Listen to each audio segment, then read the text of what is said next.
இன்றைக்கி சண்டே அதுமா கொஞ்சம் நல்லா நிம்மதியாக தூங்கலான்னா ஒன்றா பிரபா விடாது, இல்லைன்னா சாணு விடாது. இந்த வாரம் நாய்க்குட்டி விடவே இல்லை, கத்திக்கிட்டே இருந்தது.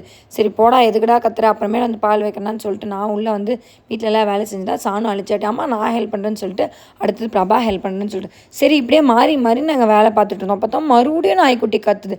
என்னடான்னு போய் பார்க்கும்போது தெரிஞ்சு அதோட குட்டி செங்கலுக்குள்ளே மாட்டிடுச்சு. போய் விளையாண்டுருக்கும் போல் செங்கலுக்குள்ளே போய் நல்லா இடுக்கி அதனால் எந்திரிக்கவே முடியல. அந்த கத்திக்கிட்டே இருந்தது. எங்களுக்கு சுத்தமாகவே கேட்கல. கிட்ட போக போக அந்த சவுண்டு வாய்ஸ் ரைஸ் ஆச்சு.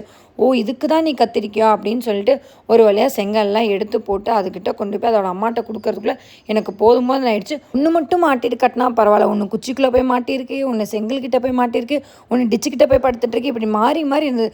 இது வேலைக்கு அவன் சொல்லிட்டு எல்லா குட்டியும் ஒரு இடத்துல வச்சு பார்க்கவே அழகாக இருந்தது. தயவு செஞ்சு யாரும் திட்டாதீங்க, எதுக்கு பாலூற்றி வளர்த்துறீங்க, எதுக்கு சாப்பாடு போடுறீங்கன்னு கேட்காதீங்க. ஊரில் இருக்க நான் எல்லாத்தையும் குழந்தைங்களெல்லாம் கடிக்குதுன்னு சொல்கிறது நியாயம் தான் இல்லைன்னு சொல்ல. பட் இன்றைக்கி அதோட அம்மா வந்து அவ்வளோ பாசா போராட்டம் பண்ணிச்சு வீட்டுக்கு முன்னாடி வந்து நின்று. அதை பார்த்துட்டு எப்படி போக முடியும்? நமக்கும் ஒரு மனசாட்சி இருக்குல்ல சொல்லுங்கள். அதனால தான் நான் காப்பாற்றினேன். என்னதான் இருந்தாலும் அது ஒரு உயிர் தானே.